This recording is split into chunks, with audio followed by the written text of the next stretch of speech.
Well guys, the time has come. I've officially updated my website. As you can see, it looks a lot more simple, and I've also added some new shirts. As you can see, they're epic. They're also on sale. The Liberal Tears mugs and everything, the original is still on there, and I actually have something very special to show you guys. I have one in real life. So here it is. This is what it looks like. As you can see, it's printed extremely high quality, and what I didn't know is that I actually have it on both sides. So if you're right-handed or left-handed, you'll be able to see a Liberal Tears mug from either side. And don't forget, you can also order it without the smiley face if you don't like that. But it's actually the most popular one. It was pretty funny. So here you go. Here it is. Check out the new website. You can read the description if you want. Check it out. Thank you guys. Let's get into the video. See you later.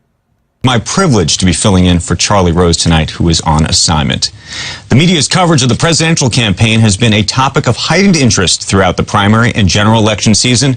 Donald Trump's handling of the press was no doubt a decisive factor in his path to securing the Republican nomination. This week, Hillary Clinton's health is now the latest source of rampant speculation after delay in revealing that she had pneumonia. Brian Stelter is the host of CNN's Reliable Sources, which examines the week's top media stories each Sunday. From Los Angeles, Ben Shapiro. He is a columnist, author, and editor-in-chief of the Daily Wire. He was formerly a top editor at Breitbart News, and I am pleased to have both of them with me.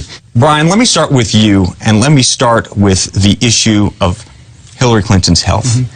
There was a lot of speculation about Hillary Clinton's health in the news media prior to the revelation of these images, prior to her disclosure about pneumonia. You called some of the speculation back then reckless. You called Sean Hannity specifically reckless.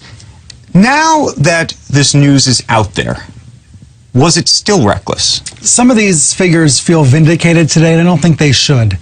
Baskets are a popular phrase. Let's use baskets for this.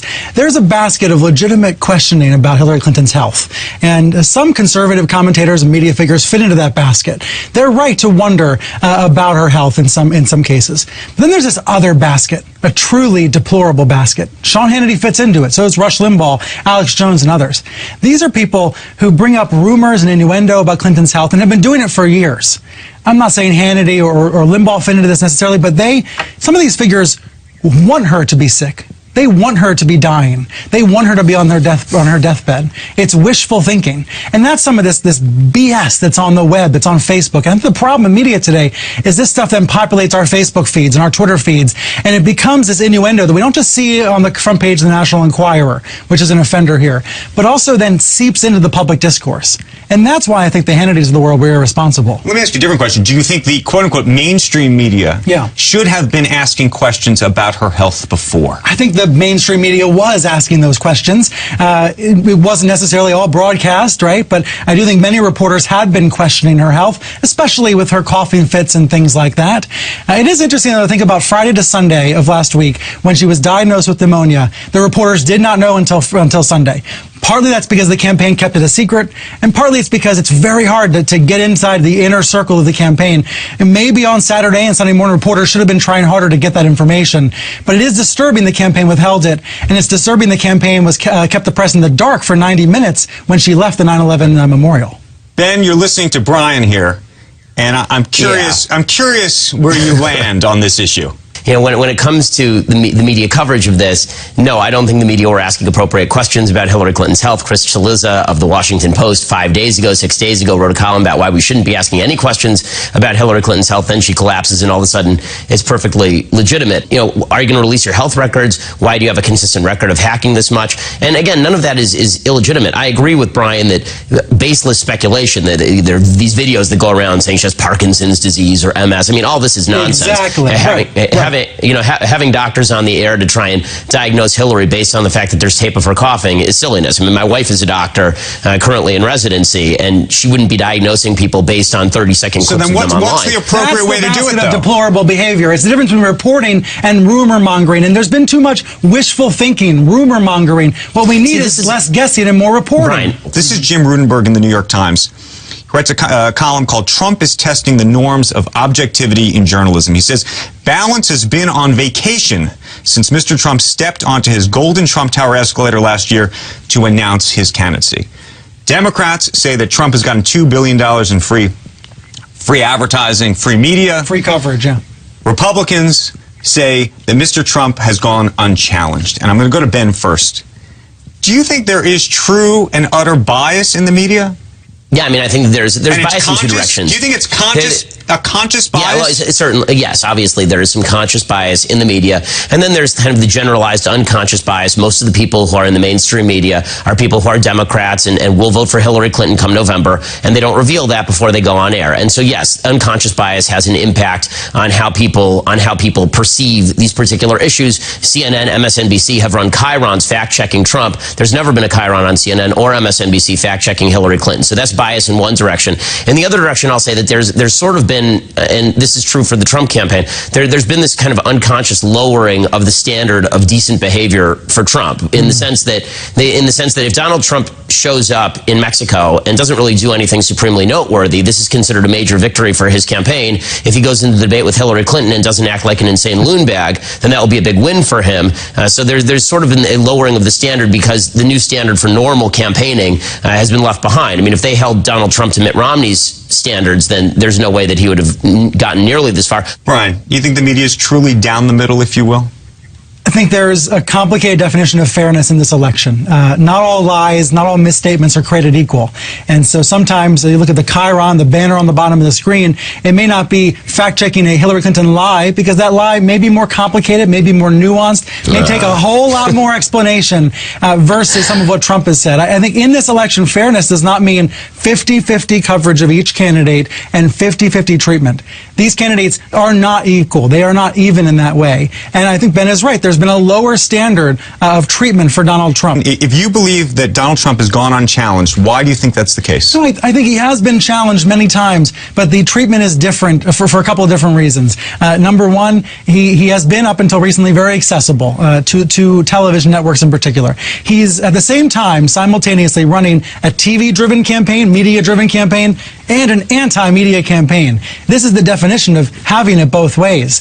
He attacks the press on a daily basis, and there are reasons to think he's a true threat. There are reasons to think he's a true threat to press freedom, even though he has recently relaxed his so-called blacklist of some news outlets. So that is all true. At the same time, he's been very accessible, answers lots of questions, and can be held. And to the extent that people think that he has gone unchallenged, it is because of his accessibility he's gone unchallenged? I think it's because of this saturation, this saturated news environment we live in. You may read 100 stories where it feels like Trump is being let off the hook, where it seems like the press is going easy on Trump.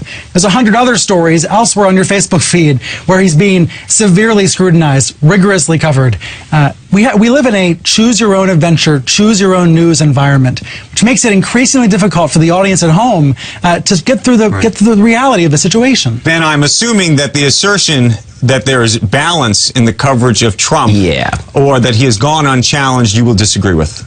Yeah, no, I mean, I wildly disagree with that. I mean, he's gone challenged on virtually everything. The problem with Trump is that he gives 10 different positions for the same issue, and so it makes it difficult for anybody to finally get down to, okay, what does he actually believe about something, because he'll just shift on a dime, and we've seen him do this in debate, so that's a challenge for the media for sure. But the idea that Hillary Clinton gets off scot-free because her scandals are just too complicated, I mean, the fact is that Hillary Clinton's scandals are not very complicated at all. She created a private server. I'm talking about the banners on the bottom of the screen. Certainly, I know. I mean, she'll say things like, but she'll say things like, I never had classified material on my server, and the FBI said, no, you did have classified material on your server, and in the chyron underneath will say Clinton, no classified material on my server, and then there's no parentheses that says not true, but they'll do that with Trump all the time. I mean, so this sort of quasi, even-handed treatment, it doesn't really exist. I mean, Trump is always perceived to be fibbing, and sometimes that's true. A lot of the time he is fibbing. With Hillary, she's always perceived to be telling the truth, and then later, if it turns out she's lying, then the media sort of retroactively rush to cover it. This is what happened with the health situation.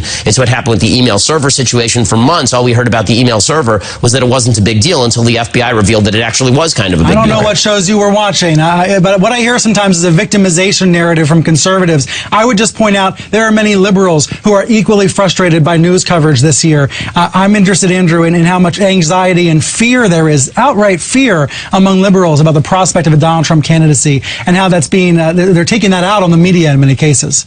Let me ask you this. Both of you have talked about this issue of fact-checking. And I wonder how you feel, or what you feel the role of the journalist is supposed to be. We have a series of debates coming up. Chris Wallace from Fox News is going to be one of those moderators. Right. He recently said truth squatting was not his responsibility, that he didn't see the idea of fact-checking on the fly being something that he should be doing. It's a show, don't tell approach. What do you think the role of the journalist is supposed to be when it comes to these upcoming debates? We work for the viewer at home. We work for the reader who's reading our work. To the extent that the viewer is misinformed by a candidate, the moderator needs to help the audience understand what the truth is. Sometimes that can mean going to the other candidate and making sure the other candidate rebuts it. Sometimes that can be with a carefully crafted follow-up question, as you do on CNBC. The follow-up question can be the fact check. But sometimes I think the moderator will have to step in and explain what the facts are. The reality is, again, not all lies are created equally. Sometimes it is very hard to fact check what a grayscale story is, but some stories are black and white. And that's why Donald Trump is a unique challenge. You could argue he's the biggest journalistic challenge of this decade. It's not that Clinton should be let off scot-free. She shouldn't be. She does make misstatements. But Trump is uniquely challenging. Then you add Clinton to the stage, and this is the hardest task these debate moderators have faced in modern times. Ben, the role of a journalist, the responsibility as these debates approach us?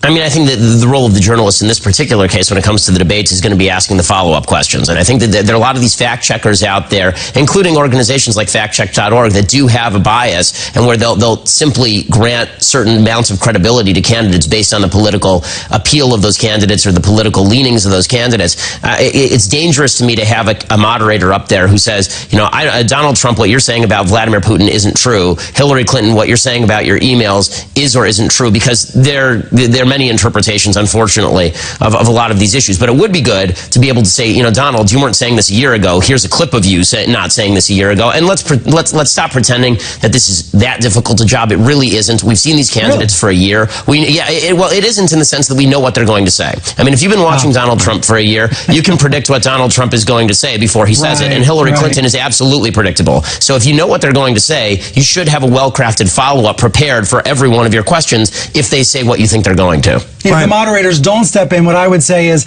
the television networks, major papers have a real responsibility, even more than normal, to provide fact-checking to the audience right after these debates. And then, of course, it's on the viewers at home. It's on the readers at home to actually check, to actually follow up, to actually look into the information ourselves. I know that we are so divided. We are so on our own sides right now as tribes. But the information's out there if we want it. There's more information available on these candidates than ever before, but we have to work harder to access it. Let me ask you a question about the mainstream media, and I'm looking at you because you work at CNN. Mainstream media. There's an argument that has been made that the mainstream media has not been aggressively covering Hillary Clinton, and that much of the most aggressive coverage has actually emanated from some of what might be described as a conservative or right-wing media. I'm thinking of organizations like Judicial Watch, which FOIA, Freedom of Information requests for some of her emails, for example. Do you think that's a fair assertion? I think to some degree it is, and that's a valuable part of the media ecosystem, right? We're better off to have outlets that are explicitly conservative in this country, like Fox News and others. We're also better off because there's explicitly liberal outlets like Salon and Salon and Talking Points Memo and places like that. We're better off to have that diversity and that variety. But I would point out the New York Times assigned Amy Chozick to the Clinton beat years ago. The CNN assigned reporters to the Clinton beat years ago, and there have been thorough investigations from mainstream media. Absolutely. There's just this distinction between outlets that come with a point of view, like Fox News, and outlets that try not to come with a point of view. Ben, I'm assuming you think nobody comes without a point of view. Well, I mean, I think obviously trying to separate, using Brian's language, Fox News into the opinionated basket and CNN into the non-opinionated basket. I think anybody who objectively views both networks understands that there's an editorial bent to both of those networks. When it comes to, you know, the idea that let 1,000 flowers bloom when it comes to the media, obviously I agree. But I would point out a distinction. I mean, Brian, you sort of shifted away from the fact that Judicial Watch was named there. Judicial Watch has done most of the heavy lifting on a lot of the Clinton documentation here.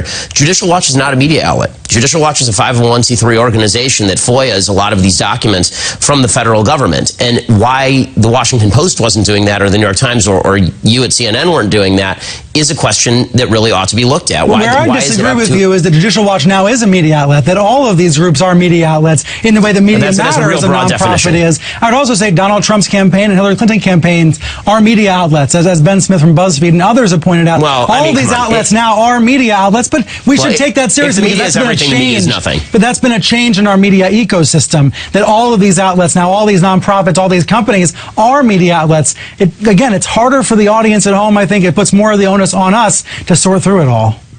Okay, but the fact is that Judicial Watch, the way that Judicial Watch works, and I know this because I know the folks at Judicial Watch, is if they actually receive documents from a FOIA request, it's not like they have the power of putting it in front of millions of people like CNN does. I mean, they're a 501c3. They pitch their information to media outlets who either then pick it up or don't pick it up. So putting everybody in the media basket basically says there's no such thing as the media. An individual with a cell phone is the media. Ben, I think you're a media company, and I'm glad you are, because I can subscribe to you now.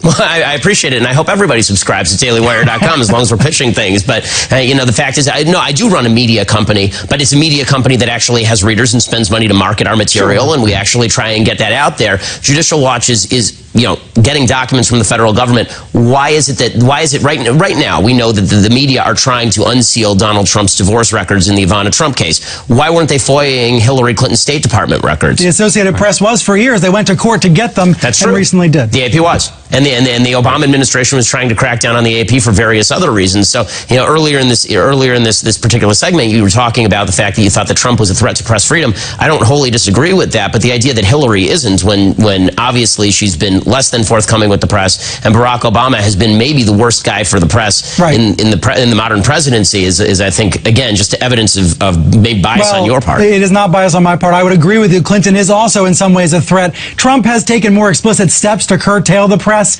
There are behaviors of his campaign that are more troubling, but Clinton is no friend to the media either, and it would seem that either of these candidates would continue President Obama's troublesome relationship with the media. Gentlemen, on that note, we are going to have to end the conversation there. I appreciate it. It is a debate that is...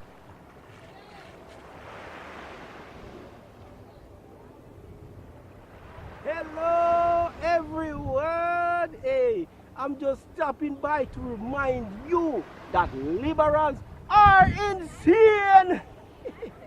Social justice warriors are becoming more violent and triggered than ever before.